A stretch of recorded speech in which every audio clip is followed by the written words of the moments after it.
We are so close to finishing the big jump line, but it's not going to be easy. Over the last couple of weeks, we've rebuilt jumps 1, 2, and 3. Now it's time to finish up jump number 4. When we fixed number 3, we changed the angle to make it a little bit less of a hip, and I think that's going to help us going into number 4. But now number 4 is going to need to move to rider's left, so a little bit closer to the fence. And to do that, we're also going to have to take out this Russian olive tree behind me. I love trees more than anybody, and we've got a ton in the yard. The problem with this tree, other than being in the line, is that it's got these crazy nasty spikes in it, so it's actually super dangerous to have right next to where we're riding. These things will pierce through a leather glove. After we take out the tree, we're going to move the lip to where it needs to be, then we're going to restack and reshape the landing so it's dialed and ready to ride. You always have to be planning ahead on these builds as well, so before I start the chainsaw, I'm going to set up the sprinkler on the landing so I can get the dirt nice and soaked in with water so it's actually workable. All right, let's get to it.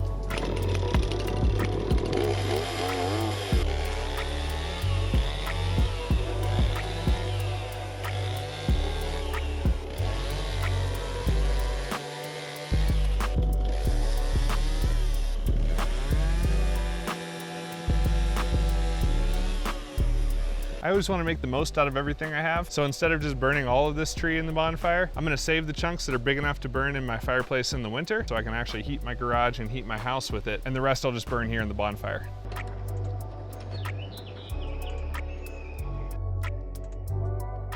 My original plan was to flip the lip over, drag it into place, and flip it back, but when I got it on its side, I noticed that it has some serious damage from water. I built this lip in 2011, so it's 10 years old now. I would expect that there'd be some damage. Most of the lip is okay, but I'm gonna have to do a little bit of woodwork before I put it back up. Also, check this out. Every time I get under a lip, I'm always surprised with what I find. I found black widows under there. This time I found a spider about that big, and there's a couple hornet's nests, wasp nests, so we're gonna take care of those too while I got it on its side.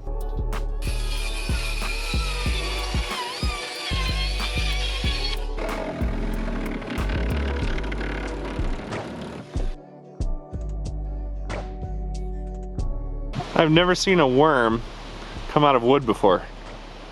Check this out though. Hey Colonel.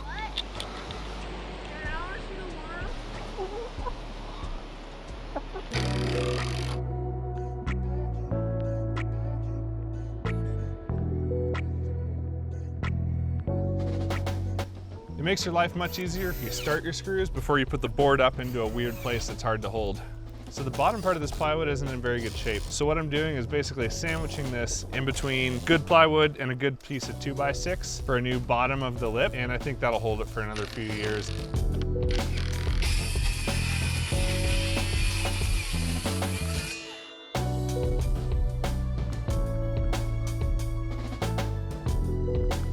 Never forget to put your cross brace in on your lips.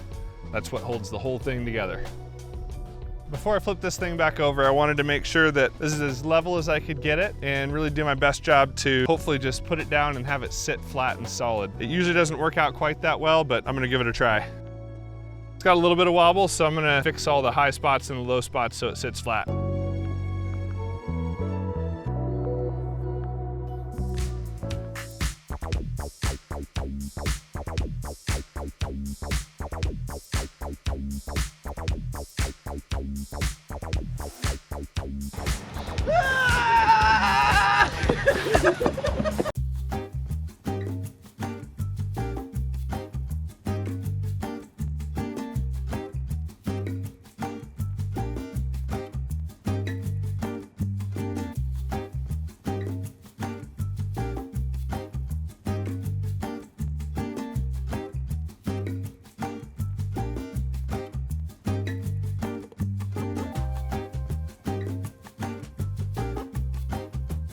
Stacking landings by hand is super hard. It's pretty rewarding though too, but if I'm honest, there's times during the day when you definitely just want to give up because you feel like you're getting nowhere. It feels good though when you start to see progress. You put a lot of groundwork in and you feel like you're getting nowhere, and then all of a sudden things start to stack up and shape up and you can see progress, and then you get a little bit more motivation. The main thing is just throw some good music on, just keep at it, push through to the other side because you'll make it.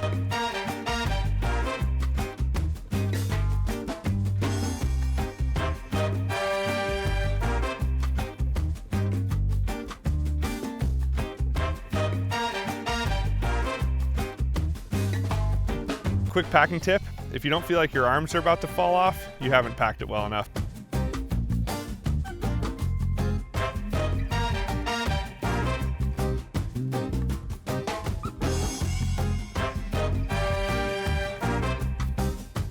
So up until now, when you land number 4, you go straight into this berm, which I put one of the slides from Behringer's house in. But now that we moved the landing and straightened out the hip a little bit, we're gonna have to make a new return track to get us back to the pump track. We're gonna pull the slide out, move the dirt back into the corner, and make a nice berm back there where Dustin's raking right now and kind of prepping the site.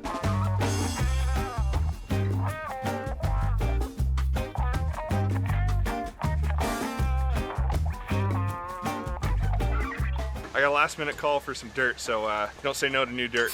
I gotta get this kids rolling out of the way so that we can get the dump truck in.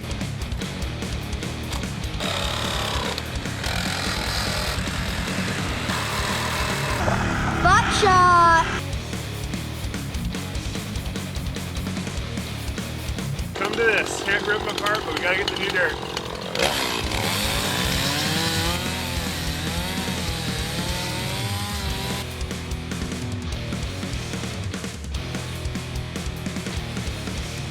Oh, and what did you help Dad do just now? Move the wood so the dump truck can pour some dirt. What are we gonna do with the dirt? Make him into Milo's jumps.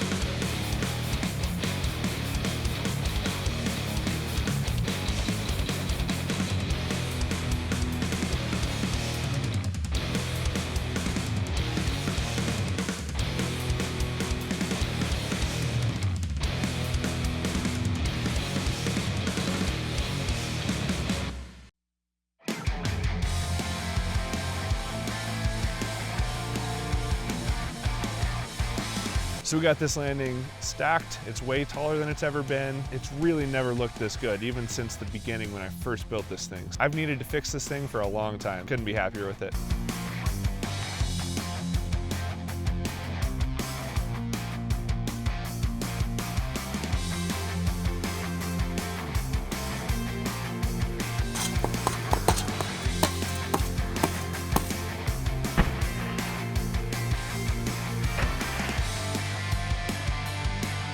This jump was way more of a project than I thought it was gonna be. 2 full days of digging, my arms are about to fall off, and this is really the best the jumps have ever looked. Let's go test it out before the sun goes down. This last one's bigger than it's ever been, more of a step up and a little bit bigger gap, but I think it's gonna ride really good.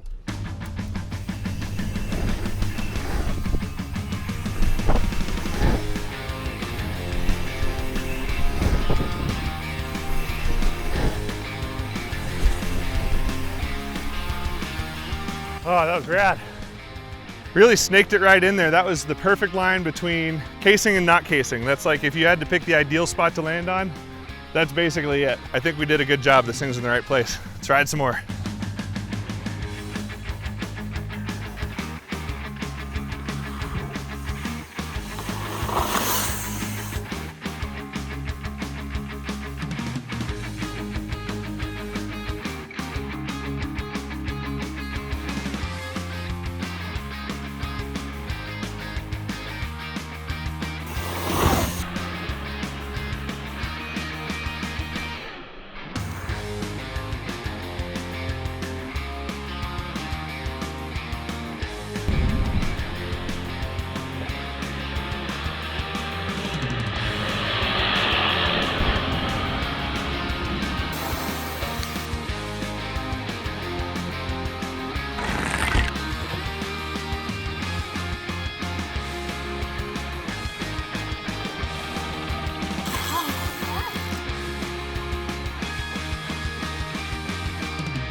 Thanks for tuning in. It's been a lot of hard work, but it's been a lot of fun getting these jumps up and running and making them look this good.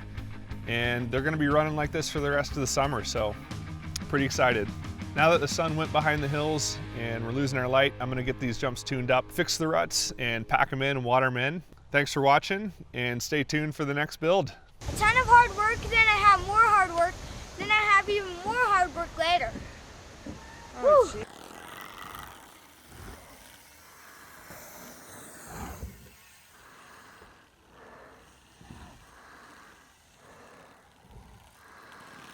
I'm up here where the fire was last week, and it is pretty wild. I think we got really lucky. It was a big fire. It was almost 700 acres burned, but luckily the trail damage doesn't seem to be too bad. Fire crews did a pretty good job of cleaning up after themselves as well. Big thanks to them for getting this sorted out. I'm gonna ride a little bit more, then get back to digging.